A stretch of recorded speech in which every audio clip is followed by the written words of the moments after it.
എല്ലാവർക്കും നമസ്കാരം. ഞാൻ സരിത മഹേശ്വരൻ.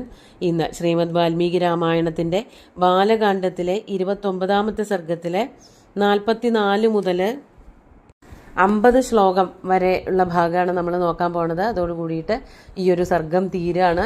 മറ്റു സർഗങ്ങളെയൊക്കെ വെച്ച് നോക്കുമ്പോൾ ഈ ഒരു സർഗം വളരെ വലിപ്പം കൂടുതലാണ്. 50 ശ്ലോകമൊന്നും കുറേ കാലമായിട്ട് പതിവില്ല. 20, 22, 25 മാക്സിമം പോയാൽ ഒരു 30 ശ്ലോകം വരെയൊക്കെ കാണാറുള്ളൂ. ഇത് ഭഗവാൻ വാമനമൂർത്തിയുടെ കഥ വിസ്തരിച്ച് പറഞ്ഞതുകൊണ്ടാണ്. സംസ്കൃതത്തിലുള്ള പാഠങ്ങളിലൊന്നും ഇത്ര വിസ്തരിച്ചുള്ള വിശ്വാമിത്രനും അതുപോലെ ശ്രീരാമനും ലക്ഷ്മണനും തമ്മിലുള്ളതായ സംഭാഷണത്തിൽ മഹാബലിയുടെ കഥ ഒന്നും സൂചിപ്പിച്ചു പോണതായിട്ടേ കാണാനുള്ളൂ. ലീലാവതി ടീച്ചറുടെ വ്യാഖ്യാനത്തിൽ ഇത് ഫുള്ളായിട്ട്, അതായത് വാമനമൂർത്തി അവതരിച്ച കഥ മുഴുവനും വിസ്തരിച്ച് പറയുന്നുണ്ട്. അത് ഏത് ടെക്സ്റ്റിനെ വെച്ചുകൊണ്ടാണ് ചെയ്തത് എന്നുള്ളത് മനസ്സിലാവണില്ല. പല ദിക്കിലും വിശ്വാമിത്രൻ ശ്രീരാമനും ലക്ഷ്മണനും കൂടിയിട്ട് വളരെ ചുരുക്കി വാമനമൂർത്തിയുടെ കഥ പറഞ്ഞു കൊടുത്തു എന്ന് മാത്രമേ കാണാനുള്ളൂ. നമുക്ക് ഇന്നത്തെ ശ്ലോകങ്ങളിലേക്ക് കടക്കാം. വിശ്വാമിത്രൻ്റെ കൂടെ 2 ബാലകന്മാർ ആശ്രമത്തിലേക്ക് വന്നു. ഇനി അവിടെ തങ്ങി അന്നത്തെ രാത്രി അവിടെ കൂടുന്ന കഥകളൊക്കെയാണ് പറയണത്. നമുക്ക് ആദ്യം 44ാമത്തെ ശ്ലോകം നോക്കാം. തം ദൃഷ്ട്വാ മുനയ സർവേ സിദ്ധാശ്രമനിവാസിന ഉത്പത്യോത്പത്യ സഹസാ വിശ്വാമിത്രമപൂജയൻ. 45 കൂടി പറയാം. യഥാർഹം ചക്രിരേ പൂജാം വിശ്വാമിത്രായ ധീമതേ തഥൈവ രാജപുത്രാഭ്യാമകുർവന്നതിഥിക്രിയാം. തം ദൃഷ്ട്വാ മുനയ സർവേ സിദ്ധാശ്രമനിവാസിന.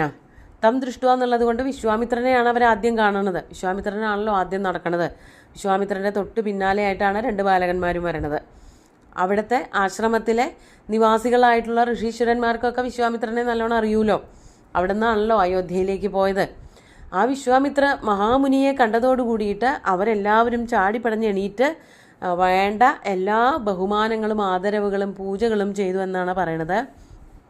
സർവേ സിദ്ധാശ്രമ നിവാസിന. സിദ്ധാശ്രമത്തിൽ വസിക്കുന്നവരായിട്ടുള്ള എല്ലാ മുനികുമാരന്മാരും ഋഷീശ്വരന്മാരും ഉത്പത്യ ചാടി എണീറ്റിട്ട് അവരുടെ ബഹുമാനം, അതായത് അവർക്കാർക്കും പിന്നെ വിശ്വാമിത്രനെ കണ്ടാൽ പിന്നെ ഇരിക്കാൻ പറ്റില്ല, അത്രയ്ക്ക് ആദരണീയനാണ്. അങ്ങനെയുള്ള വിശ്വാമിത്ര മഹർഷിയെ കണ്ടപ്പോൾ സഹസാ വേഗം തന്നെ ഉത്പത്യ ചാടി എണീറ്റിട്ട് അപൂജയത് വിശ്വാമിത്രം അപൂജയൻ.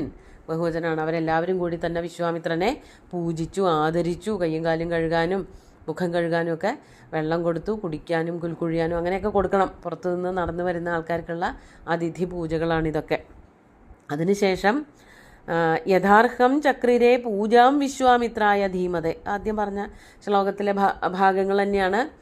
വേണ്ടതുപോലെ എങ്ങനെയാണോ അവരവരുടെ ആശ്രമത്തിലെ തന്നെ മുനിവര്യനാണെങ്കിലും പുറത്തു പോയി വന്നാൽ എങ്ങനെയാണോ പൂജകൾ കൊടുക്കേണ്ടത്, അതിൽ യാതൊരു വ്യതിയാനവും വരുത്താതെ മാറ്റവും വരുത്താതെ വേണ്ടതുപോലെയൊക്കെ പൂജിച്ചു. അതോടൊപ്പം തന്നെ തഥൈവ അതേ രീതിയിൽ തന്നെ രാജപുത്രാഭ്യാം അതിഥിക്രിയാം അകുർവൻ. രാജപുത്രന്മാർ ലക്ഷ്മണനും ശ്രീരാമനും കൂടെ ഉണ്ടല്ലോ, അവർക്ക് 2 പേർക്കും എപ്രകാരമാണോ വിശ്വാമിത്രന് കൊടുത്തത് അതേ പ്രകാരത്തിൽ തന്നെയുള്ളതായ അതിഥി സത്കാരങ്ങൾ അവിടുത്തെ ഋഷീശ്വരന്മാർ നൽകി. എന്നിട്ട് 46ാമത്തെ ശ്ലോകം നോക്കാം. മുഹൂർത്തമഥ വിശ്രാന്തൗ രാജപുത്രാവരിന്ദമൗ പ്രാഞ്ജലി മുനിശാർദൂലമൂചതൂ രഘുനന്ദനൗ. മുഹൂർത്തമഥ വിശ്രാന്തൗ. അവിടെ വന്നിട്ട് കുറച്ചു നേരം ഒന്ന് വിശ്രമിച്ചു. അധികം നേരം വിശ്രമിക്കാനൊന്നും നിന്നില്ല. കുറച്ചു നേരം വിശ്രമിച്ചിട്ട് രാജപുത്രവും അരിന്ദമവും. രാജപുത്രന്മാർ രാജകുമാരന്മാരാണല്ലോ. അരിന്ദമന്മാരെന്ന് പറഞ്ഞാൽ ശത്രുക്കളെ, അരികളെ, അരി എന്ന് പറഞ്ഞാൽ ശത്രുക്കളാണ്. ശത്രുക്കളെ ദമനം ചെയ്യുന്നവർ അരിന്ദമന്മാർ എന്ന് പറയുമ്പോൾ അവിടെ അലുക് സമാസമാണ്. അവിടെ ദ്വിതീയ വിഭക്തി അതേപോലെ തന്നെ നിൽക്കുന്നുണ്ട്. അരിദമന്മാരെന്ന് പറഞ്ഞാൽ മതി, അരികളെ ദമനം ചെയ്യുന്നവർ. പക്ഷെ അവിടെ ദ്വിതീയ വിഭക്തി അങ്ങനെ തന്നെ നിൽക്കുന്നുണ്ട്. അരിന്ദമന്മാരായിട്ടുള്ള ആ 2 രാജകുമാരന്മാരും പ്രാഞ്ജലി എന്ന് വെച്ചാൽ പ്രാഞ്ജലി ദ്വിവചനാണ്. 2 പേരും കൂപ്പുകൈകളോടുകൂടി നിന്നിട്ട് രഘുനന്ദനവും ആ രഘുനന്ദനന്മാരായിട്ടുള്ള രാജകുമാരന്മാർ മുനിശാർദൂലം ഊചതു എന്നുള്ളത് അവിടെ ദീർഘത്തിൽ പ്രയോഗിച്ചിരിക്കുന്നത് വിസർഗം രേഖമായിട്ട് തീർന്നിട്ടുള്ളതാണ്. രോരി എന്നുള്ള സൂത്രമൊക്കെ വെച്ചിട്ടാണ് അവിടെ ഊചതു എന്നുള്ളത്. ഉവാച ഊചതു ഊജു എന്നുള്ള ദിക്കിലെ ആ ഊചതു എന്നുള്ളത് ദീർഘമായിട്ടിരിക്കുന്നത് തൊട്ടപ്പുറത്ത് രഘു എന്നുള്ള ആ വാക്കിൽ രാ എന്നുള്ള അക്ഷരം വന്നതുകൊണ്ടാണ്. അങ്ങനെ ആ രഘുനന്ദനന്മാർ രണ്ടുപേരും മുനി ശാർദൂലമായിട്ടുള്ള വിശ്വാമിത്രനോട്, ആക്രമണകാരിയായിട്ടുള്ള നല്ല പ്രൗഢവും ഗാംഭീര്യവുമുള്ള മഹാമുനിയായിട്ടുള്ള വിശ്വാമിത്രനോട് ഇപ്രകാരം പറഞ്ഞു. കൂപ്പുകൈകളോട് കൂടിയിട്ട് ആ ബാലകന്മാർ പറയാണ്. എന്താ പറഞ്ഞത്? അദ്യൈവ ദീക്ഷാം പ്രവിശ ഭദ്രം തേ മുനിപുങ്കവ സിദ്ധാശ്രമോയം സിദ്ധസ്യാദ് സത്യമസ്തു വചസ്തവ. ഈ ബാലകന്മാർ വളരെ സ്നേഹത്തോടു കൂടി ബഹുമാനത്തോടു കൂടിയിട്ട് വിശ്വാമിത്രനോട് പറയാണ്, അദ്യൈവ ദീക്ഷാം പ്രവിശ, അല്ലയോ ആചാര്യ മുനിവര, അങ്ങ് ഇന്ന് തന്നെ ദീക്ഷയിലേക്ക് പ്രവേശിച്ചോളൂ. ദീക്ഷ എന്നുള്ളത് കൊണ്ട് യജ്ഞദീക്ഷ, യജ്ഞം ആരംഭിച്ചോളൂ എന്നർത്ഥം.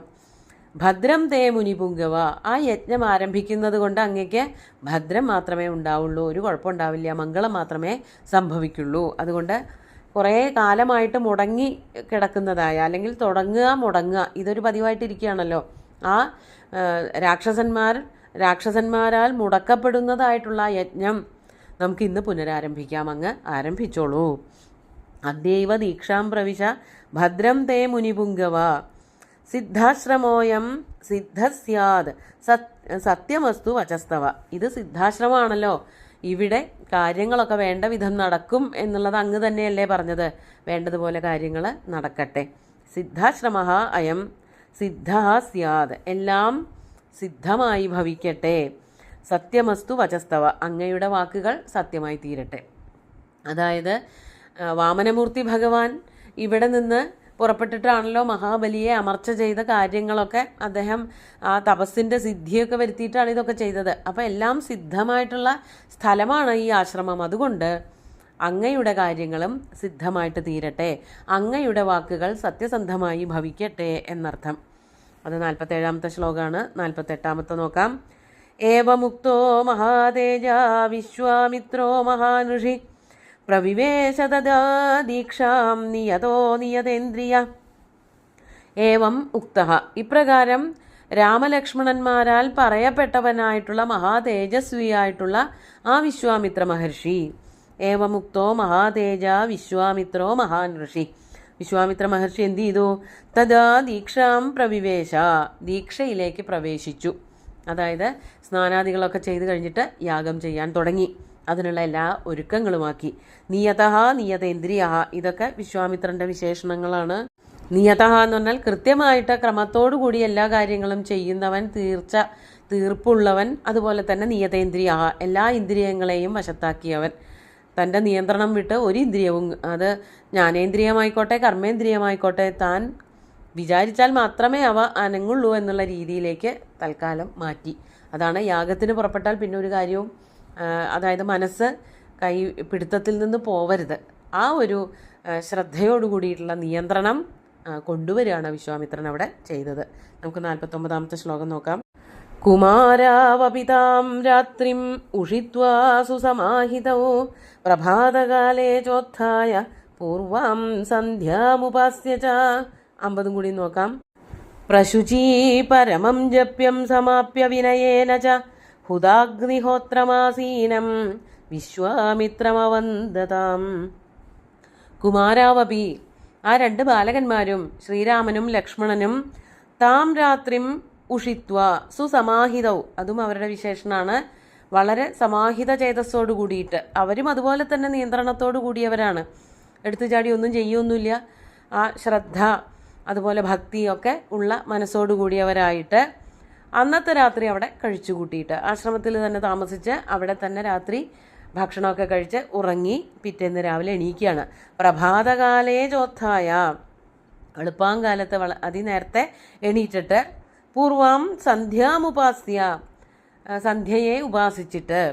പൂർവാം സന്ധ്യ എന്ന് വെച്ചാൽ രാവിലത്തെ ഉഷസന്ധ്യയെ ഉപാസിച്ചു കഴിഞ്ഞതിന് ശേഷം പ്രശുചി, ശുദ്ധി വരുത്തിയിട്ട്, ദ്വിവചനാണ് പ്രശുചി എന്നുള്ളത് രണ്ടുപേരെയും ഉദ്ദേശിച്ചിട്ടാണ് പറയണത്. രാമനും ലക്ഷ്മണനും വളരെ ശുദ്ധിമാന്മാരായിട്ട്, ശുദ്ധിയോടുകൂടിയവരായിട്ട് പരമം ജപ്യം സമാപ്യ, ജപങ്ങളൊക്കെ കഴിച്ചിട്ട് വളരെ വിനയത്തോടുകൂടി ഹുത അഗ്നിഹോത്രമാസീനം, അതായത് യാഗത്തിൻ്റെ ഒരുക്കങ്ങളൊക്കെ തുടങ്ങിയല്ലോ. തലേന്ന് തന്നെ തുടങ്ങി.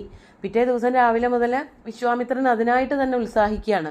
അങ്ങനെ ആ അഗ്നിഹോത്രം ചെയ്യാൻ തുടങ്ങി ആ അഗ്നിയുടെ സമീപത്തിരിക്കുന്നവനായ വിശ്വാമിത്ര മഹാമുനി അദ്ദേഹത്തിൻ്റെ അടുത്ത് ചെന്നിട്ട് അവന്ദതാം, രണ്ടുപേരും വിശ്വാമിത്രനെ വന്ദിച്ചു. അപ്പോൾ ഇവിടെ ഈ ബാലകന്മാരുടെ സൽസ്വഭാവങ്ങളൊക്കെ പറഞ്ഞിട്ടുണ്ട്. അവരുടെ ശുചിത്വം, അതുപോലെ അവരുടെ ജപിക്കാനുള്ള കഴിവ്, മനസ്സിനെ നിയന്ത്രിക്കാനുള്ള കഴിവ്, ജപിക്കാനുള്ള കഴിവോ അല്ലെങ്കിൽ ജപിക്കാനുള്ള ശ്രദ്ധ, അതോടുകൂടി തന്നെ വിനയത്തോടു കൂടിയിട്ടാണ്. അഹങ്കാരമൊന്നുമില്ല. ഞങ്ങളെയാണല്ലോ ഈ യാഗം രക്ഷിക്കാൻ ഏർപ്പാടാക്കിയത്, എന്നാൽ പിന്നെ അഹങ്കാരം കാണിച്ചേക്കാം, അങ്ങനെയൊന്നുമില്ല. അവർ വളരെ വിനയാന്വിതരായിട്ട് വിശ്വാമിത്രനെ വന്ദിച്ചു. അങ്ങനെ ഈ ഒരു സർഗം അവസാനിക്കുകയാണ്. അടുത്ത സർഗം യാഗരക്ഷണമാണ്. ഇന്നത്തെ ശ്ലോകങ്ങൾ ഒന്നുകൂടി ചൊല്ലി നോക്കാം. തം ദൃഷ്ട്വാ മുനയഃ സർവേ സിദ്ധാശ്രമനിവാസിനഃ ഉത്പത്യോത്പത്യ സഹസാ വിശ്വാമിത്രമപൂജയൻ യഥാർഹം ചക്രിരേ പൂജാം വിശ്വാമിത്രായ ധീമതേ തഥൈവ രാജപുത്രാഭ്യാമകുർവന്നതിഥിക്രിയാം മുഹൂർത്തമഥ വിശ്രാന്തൗ രാജപുത്രാവരിന്ദമൗ പ്രാഞ്ജലീമുനിശാർദൂലമൂജദൂരഘുനന്ദനൗ അദ്യൈവ ദീക്ഷാം പ്രവിശ ഭദ്രം തേ മുനിപുംഗവ സിദ്ധാശ്രമോയം സിദ്ധസ്യാത് സത്യമസ്തു വചസ്തവ. ഏവമുക്തോ മഹാതേജാ വിശ്വാമിത്രോ മഹാൻ ഋഷി പ്രവിവേശ ദദാ ദീക്ഷാം നിയതോ നിയതേന്ദ്രിയ കുമാരാവപിതാം രാത്രിമുഷിത്വാ സുസമാഹിതൗ പ്രഭാതകാലേ ചോത്ഥായ പൂർവാം സന്ധ്യാമുപാസ്യ ച പ്രശുചീ പരമം ജപ്യം സമാപ്യ വിനയേന ച ഹുതാഗ്നിഹോത്രമാസീനം വിശ്വാമിത്രമവന്ദതാം. പെട്ടെന്ന് തന്നെ യാഗദീക്ഷയിലേക്ക് പ്രവേശിച്ചോളൂ എന്ന് പറഞ്ഞത് വന്നിട്ട് പിന്നെ വിശ്രമിക്കേണ്ട കാര്യമില്ലല്ലോ. ശ്രീരാമനും ലക്ഷ്മണനും വന്നത് യാഗത്തെ രക്ഷിക്കുക, യാഗത്തിന് വിഘ്നമുണ്ടാക്കുന്ന രാക്ഷസന്മാരെ ഇല്ലായ്മ ചെയ്യുക, അതിനായിട്ട് വന്നതാണ്. അപ്പോൾ അതൊക്കെ പെട്ടെന്ന് തന്നെ ആയിക്കോട്ടെ, ഇനി വച്ച് താമസിപ്പിക്കേണ്ട.